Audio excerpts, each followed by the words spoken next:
اچھا مجھ سے بھائی، کیا بیوی کے اوپر، یہ بڑا ہمارا سوشل مسئلہ ہے، گھر اس پہ اجڑتے ہیں، کیا بیوی کے اوپر شوہر کے باپ اور شوہر کی ماں کی خدمت شرعاً فرض ہے؟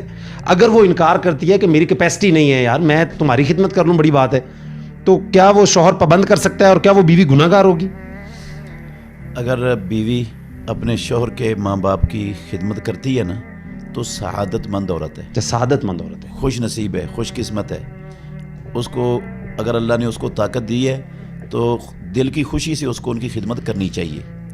ایسے ہی کرنی چاہیے جیسے وہ اپنے ماں باپ کی خدمت کرتی ہے. ماں باپ کی خدمت وہ دل کی خوشی سے کرتی ہے تو یہ بھی اس کے ایک قسم کے ماں باپ ہیں، جو اس کے خامد کے ماں باپ ہیں. اس سے جو ہے نا وہ زوجین کے درمیان الفت، محبت، مودت یہ بڑھتی ہے، خاندان جھگڑوں سے بچا رہتا ہے. تو بہتر اور افضل یہی ہے.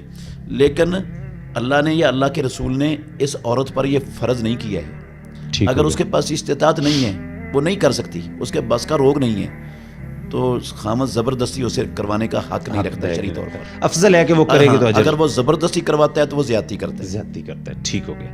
اچھا مجھ سے یہ جو اصل میں فرض جو ہے نا والدین کی خدمت، وہ لڑکے پر ہوتی ہے. اپنے والدین کی خدمت لڑکے پر فرض ہے، اس کی بیوی پر فرض نہیں. وہ اگر کوآپریٹ کرتی ہے تو یقیناً اجر کی بات.